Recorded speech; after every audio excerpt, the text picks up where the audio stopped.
Good morning dear students.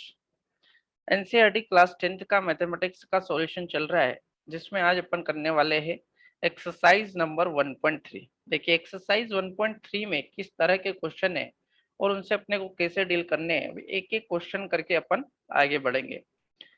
Exercise 1.3 का question number first, my dear students, prove that √5, ये जो है आपका √5 √5 is irrational number. My dear students, अपन ने रेशनल और इरेशनल नंबर पहले सीख चुके हैं। क्लास 9th में मैंने आपको, है ना, क्लास 9th के मेरे वीडियो देखोगे तो उसमें आपको मैंने बताया है रेशनल इरेशनल नंबर पूरे अच्छे तरीके से क्या होते हैं। यदि रूट के फॉर्म में देखें, ठीक है, तो रूट के फॉर्म में अपन क्या बोलते हैं कि जो परफेक्ट स्क्वायर नहीं हो, परफेक्ट क्यूब नहीं हो, वो इरेशनल नंबर होते हैं। जैसे √2 हो गया, √3 हो गया, ठीक है, √5 हो गया। इनके ना तो परफेक्ट स्क्वायर है ना परफेक्ट क्यूब है, इसलिए ये सभी क्या है, are irrational number, are irrational number. Okay, तो माय डियर स्टूडेंट्स, यहाँ अपने को उस चीज को प्रूफ करना है कि √5 जो है वो इरेशनल नंबर है। जैसे मैंने आपको आपको ध्यान हो तो क्लास 9th में √पाई को मैंने इरेशनल नंबर जो है प्रूफ करके बताया था, उसी तरीके से √5 को करना है। अब अगर मैं यहाँ आपको √5 अगर सिखाने जा रहा हूँ, इसका मतलब आपको √2 और √3 √7 जितने भी रूट के अंदर नंबर आ जाए वो सभी आ जाना चाहिए माय डियर स्टूडेंट्स, वो सब आसान रहेंगे। चलिए डील करें से, सबसे पहले क्या करें, लेट अस अज्यूम √5। भाई अपने को प्रूव करना, एक्चुअल में √5 इरेशनल नंबर ही है, ये क्लियर है ना, इरेशनल नंबर है। लेकिन अपन इसको लेके चलेंगे कि जो √5 है वो एक रेशनल नंबर है। एज अ इनिशियल कंडीशन में अपन √5 को क्या लेके चलेंगे, √5 is irrational, sorry rational number, √5 is a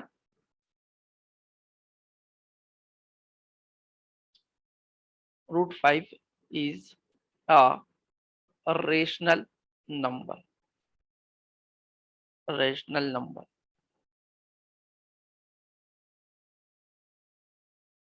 √5 is a rational number। Clear. अब रेशनल नंबर है माय डियर स्टूडेंट, ध्यान से देखेगा, एक रेशनल नंबर है, इसका मतलब जो √5 है रेशनल नंबर है, इसका मतलब √5 p/q के फॉर्म में होगा। यदि इस p/q के फॉर्म को मैं a/b ले लूं, कोई दिक्कत है क्या, है ना। रेशनल नंबर की डेफिनेशन क्या, जो p/q के फॉर्म में हो and q is not equal to 0, यही अपन ने देखा था, q is not equal to 0, तो रेशनल नंबर होगा मतलब a/b के फॉर्म में होगा। यहां से यदि मैं देखूं तो क्या आ जाएगा आंसर आपका, b√5, b इधर चला गया, इक्वल टू बचा a। अब क्या करें, स्क्वायर करेंगे both side, square both side, square both side, ठीक है। इस पूरी क्वांटिटी मतलब b√5 का स्क्वायर इज इक्वल टू, इधर क्या हो जाएगा डिरेक्शन a का स्क्वायर, इसको करेंगे तो ये b का स्क्वायर और √5 का करेंगे तो ये 5 हो जाएगा केवल। ये तो अब आसान हो गया, आपको इतना करना सिखा दिया मैंने, a का स्क्वायर, ठीक है। यहां से मैं क्या करूंगा, b का स्क्वायर इज इक्वल टू, यहां से निकल कर लाऊंगा a का स्क्वायर अपॉन में 5, कोई दिक्कत है। चलिए माय डियर स्टूडेंट्स, यहाँ से फिर मैं आपको एक कंसेप्ट सिखाना चाहूंगा, इधर साइड में देखते जाइए। कंसेप्ट कंसेप्ट ये है कि यदि मैं 2 से डिवाइड करूं, है ना, 2 डिवाइड 16 को, 16 को भाग दे सकता, यदि 16 को मैं 2 से डिवाइड कर सकता हूं तो क्या मैं इस 16 को ऐसा लिख के 4 की पावर 2 को भी 2 से डिवाइड कर सकता हूँ? यदि 4 की पावर 2 को भी डिवाइड कर सकता हूँ, इसका मतलब मैं 4 को भी डिवाइड कर सकता हूँ। कोई दिक्कत है क्या? है ना? नहीं ना? तो यहां पर मैं वही आपको मीनिंग समझाना चाह रहा हूं कि यदि बी का स्क्वायर ए के स्क्वायर को 5 से डिवाइड लगा सकता हूं, है ना? तो यहां मैं सिंपल लिखूंगा कि 2, है ना, 2 डिवाइड किसको कर रहा है? 2 डिवाइड 2 ए के, सॉरी 2 नहीं 5 डिवाइड, यहाँ 5 है ना, 5 डिवाइड टू ए के स्क्वायर को, 5 डिवाइड टू ए स्क्वायर। इसका मीनिंग ये वर्ड ये स्टूडेंट जो मैंने आपको अभी example also 5 divide, also 5 divide to a, इसलिए मैंने आपको पहले बता दी। इसका मतलब ए को भी डिवाइड कर रहा है 5, यहां से इतना क्लियर होता है। ठीक है, नाउ अब एक कंसेप्ट तो और आपको समझना है, ध्यान से देखिएगा। जब इस 2 को मैं क्या लिख सकता हूँ, 2 into 1 लिख सकता हूँ, कोई दिक्कत है क्या? नहीं।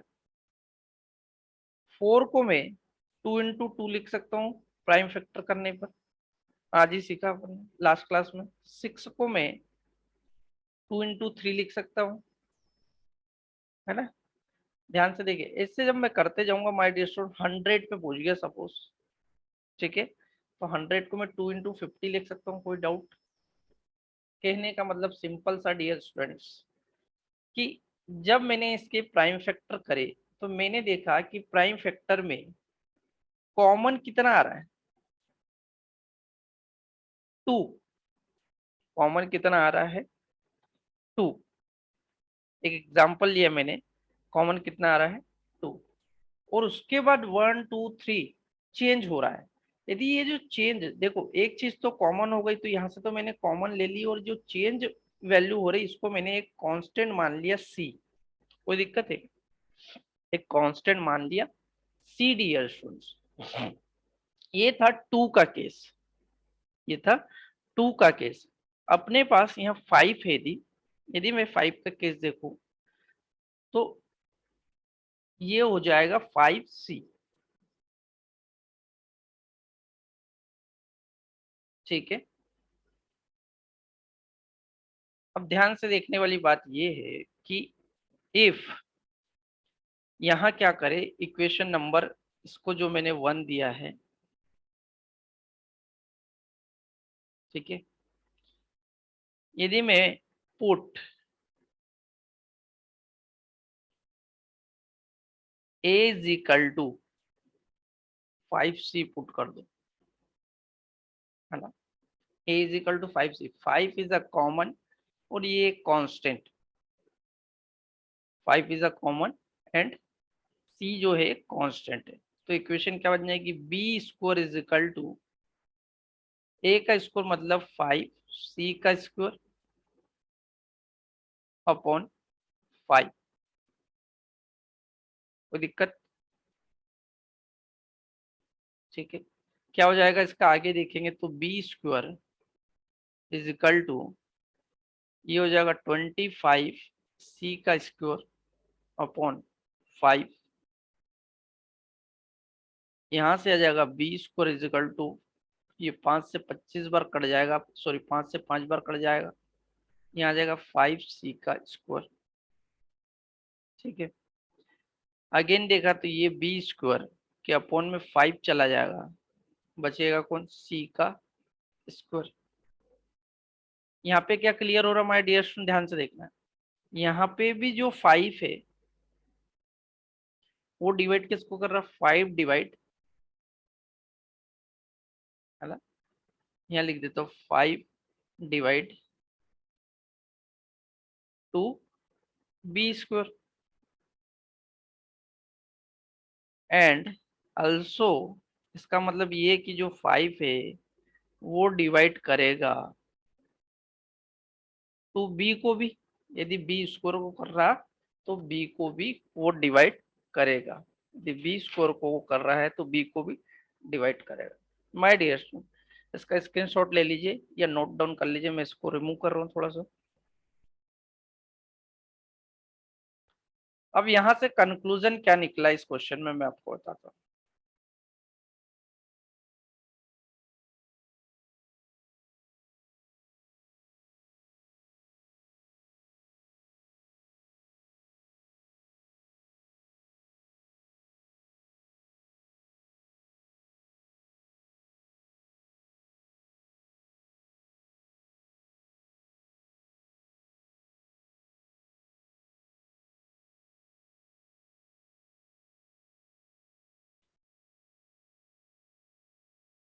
देखिएगा थोड़ा सा,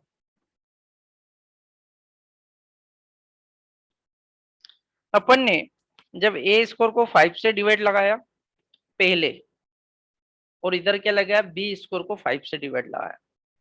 इसका मीनिंग ये है डियर स्टूडेंट्स कि जो 5 है, 5 है, वो क्या है, कॉमन फैक्टर हुआ ए और बी का, क्योंकि अगर ए और बी दोनों में उसका डिवाइड लग रहा है ना, तो एक मीनिंग तो ये निकल के आया कि 5 इज अ कॉमन फैक्टर, क्योंकि ए और बी में यदि दो संख्याओं में डिवाइड लग रहा है तो वो common factor, 5 is a common factor, 5 is a common factor of A and B. कोई दिक्कत? अगर कॉमन फैक्टर है इसलिए अपन ये बोल सकते हैं कि ए एंड बी क्या है, कंपोजिट नंबर है, ए एंड बी। अभी एक दिन पहले मैंने क्लास ली, जब कंपोजिट नंबर को अपन ब्रेक करते थे प्राइम फैक्टर में, तो जो प्राइम फैक्टर निकल के आते थे उनमें कॉमन फैक्टर रहता था, तो वो कॉमन फैक्टर से कंपोजिट नंबर मिलता था। Are composite number, A and B are composite number.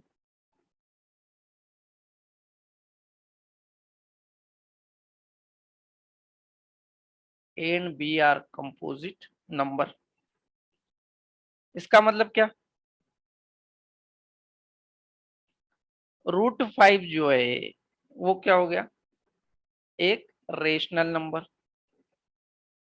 My dear students, यहाँ अपन ने ये प्रूव तो कर दिया कि ये एक रेशनल नंबर है, लेकिन क्या एक्चुअल में रेशनल नंबर है √5? नहीं, वो तो एक इरेशनल नंबर है। तो यहाँ लिखेंगे but it contradict,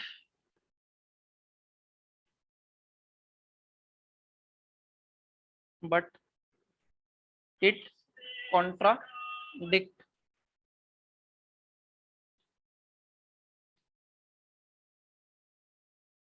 that the fact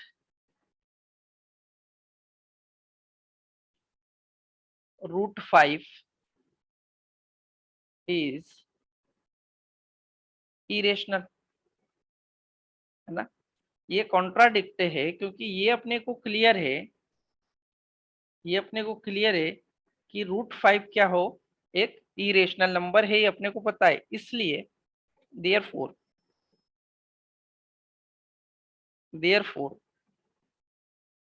जो अपन ने स्टार्टिंग में सपोजिशन माना था वो क्या था, रॉन्ग। और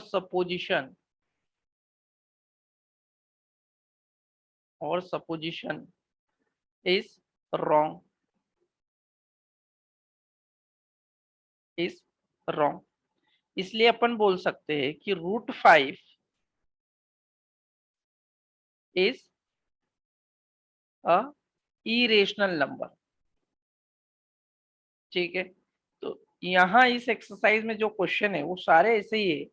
इनिशियल अपने को उसको रेशनल नंबर मान के प्रूव करना है, क्योंकि अपन एक्चुअल जानते हैं कि वो एक इरेशनल नंबर है।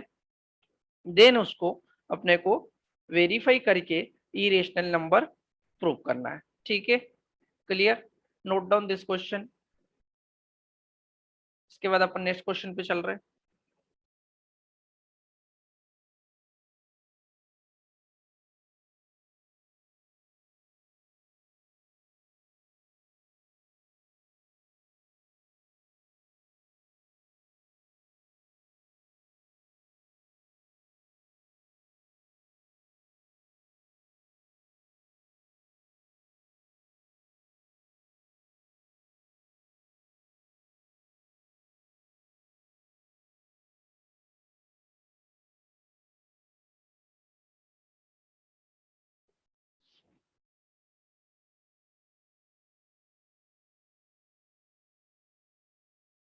एक्सरसाइज 1.3 का क्वेश्चन नंबर 1 था। माय डियर स्टूडेंट, पूरा अंडरस्टैंडिंग लेवल पे क्वेश्चन है, ठीक है, कंफ्यूज नहीं होना है। थोड़ा सा क्वेश्चन ऐसा है इसलिए आपको कंफ्यूजन जरूर होगा, लेकिन इसके बाद अपन 2-3 क्वेश्चन और उस पर करने वाले हैं जिससे आपको ये क्लियर होंगे कंसेप्ट, ठीक है। चल क्वेश्चन नंबर 2 आ जाते हैं इसका।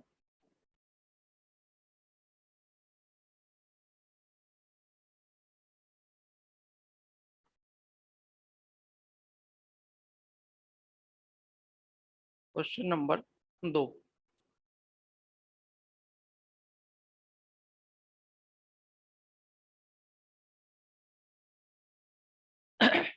देखिए क्वेश्चन 2 है, प्रूव दैट 3 प्लस ये है 2√5, 3 plus 2√5 is irrational number. Clear. फिर उसी टाइप का क्वेश्चन है, इस क्वेश्चन को डील करना सेम जैसे पहले क्वेश्चन मैंने आपको बताया वैसे ही करना, लेकिन इसमें थोड़ा सा फर्क ये पड़ेगा। देखिए लेट अस अज्यूम, शुरू में तो अपने को लेट करना है कि जो 3 प्लस 2√5 है वो एक रेशनल नंबर है, be a rational number, be a rational number. Clear. यहाँ यदि 3 प्लस 2√5 रेशनल नंबर है, इसका मतलब ये ए बटे बी के फॉर्म में होगा। इतना क्लियर है। यदि ए बटे बी के फॉर्म में है तो इस क्या करे, 2√5 को अपन इधर रख ले और इस ए अपॉन बी के माइनस में ले जाए, 3 को माइनस हो जाएगा। क्या करे, अगेन √5 को भी मैंने इधर बचा लिया, अला, और इस 2 को ले गया मैं नीचे, 2 को नीचे ले गया और एलसीएम ले लिया मैंने 2b, 2b यहां से खत्म हो जाएगा, यहाँ बचेगा a और यहाँ आ जाएगा 3b, क्योंकि 2 3 के नीचे भी जाएगा। माय डियर स्टूडेंट, यहाँ से एक बात अपने को डायरेक्ट जो कंसेप्ट मैंने आपको सिखाए थे क्लास 9th में, जो रूल सिखाए थे आपको, देखिए ए क्या है, एक ए को एक इंटीजर मान सकते हो, ए को एक इंटीजर मान सकते हो, कोई दिक्कत है क्या। माइनस 3, 3 अल्सो एक इंटीजर है कि नहीं, ठीक है, ध्यान से देखिएगा। Into 2, B also integer. My dear students, मैंने आपको रूल बताया था कि यदि एक इंटीजर में से इंटीजर माइनस किया और इंटीजर का डिवाइड लगाया जाए तो जो सॉल्यूशन आता है वो क्या आता है, वो बोलता है एक इंटीजर ही उसका सॉल्यूशन आता है। यदि इंटीजर आ रहा है इसका मतलब ये क्या है, एक रेशनल नंबर है। इसका मतलब क्लियर होता है कि इज अ रेशनल नंबर, ये एक रेशनल नंबर हो गया, है ना। तो यहां से प्रूफ हो गया कि this is a rational number. लेकिन अब मैं आपको एक बात बताता हूँ, है ना, लेकिन यहाँ से √5 क्लियर तो हो गया, इसलिए लिख लो √5 is a rational number, is rational number, है ना। केवल √5 की चर्चा करिए अपन वापस, क्योंकि √5 पहले भी प्रूव कर चुके हैं अपन ने, उसको √5 में कन्वर्ट कर लिया। बट ये क्या है बेटा, एक कॉन्ट्राडिक्ट, सेम लाइन जो मैंने अभी लास्ट क्वेश्चन में लिखी, कॉन्ट्राडिक्ट, क्योंकि √5 के बारे में तो लिखी थी। कॉन्ट्राडिक्ट द फैक्ट, जो है फैक्ट क्या है कि ये एक इरेशनल नंबर है। फैक्ट दैट कि जो √5 है is a is irrational number, है ना, इज इरेशनल नंबर। ये अपने को क्लियर है, ठीक है। इसलिए क्या बोलेंगे कि हमने जो सपोजिशन क्या माना कि एक रेशनल नंबर है, इसलिए आवर सपोजिशन, यहाँ लिखेंगे आवर सपोजिशन मतलब इनिशियल कंडीशन अपन सपोज करके चले कि एक रेशनल नंबर है, इज रॉन्ग। क्या होगा? रॉन्ग होगा। इसलिए हम बोल सकते हैं डियर स्टूडेंट्स की जो 3+2√5 है, 3+√5 है, एक इरेशनल नंबर है, इज अ इरेशनल नंबर। आ रहा समझ में? आप बोलोगे सर क्या कर रहे हैं, पहले जो है कि एक इरेशनल नंबर लेते हैं और उसको बोलते हैं कि ये एक रेशनल नंबर मान के चलते हैं सर, और रेशनल नंबर प्रूव भी कर देते हैं ना, आखिरी में बोलते हैं कि it's a contradict, our supposition was wrong, and बोलते हैं कि ये फाइनली जो है कि फैक्ट ये कि एक इरेशनल नंबर है। फैक्ट क्या है कि एक इरेशनल नंबर है। माय डियर स्टूडेंट्स, इस क्वेश्चन को डील करने का यही तरीका है। ठीक है, क्वेश्चन एक्सरसाइज 1.3 का क्वेश्चन नंबर 2 कंप्लीट कर दिया मैंने, है ना। इसका एक और क्वेश्चन बचा है जो मैं आपको नेक्स्ट क्लास में कंप्लीट कराऊंगा। ओके।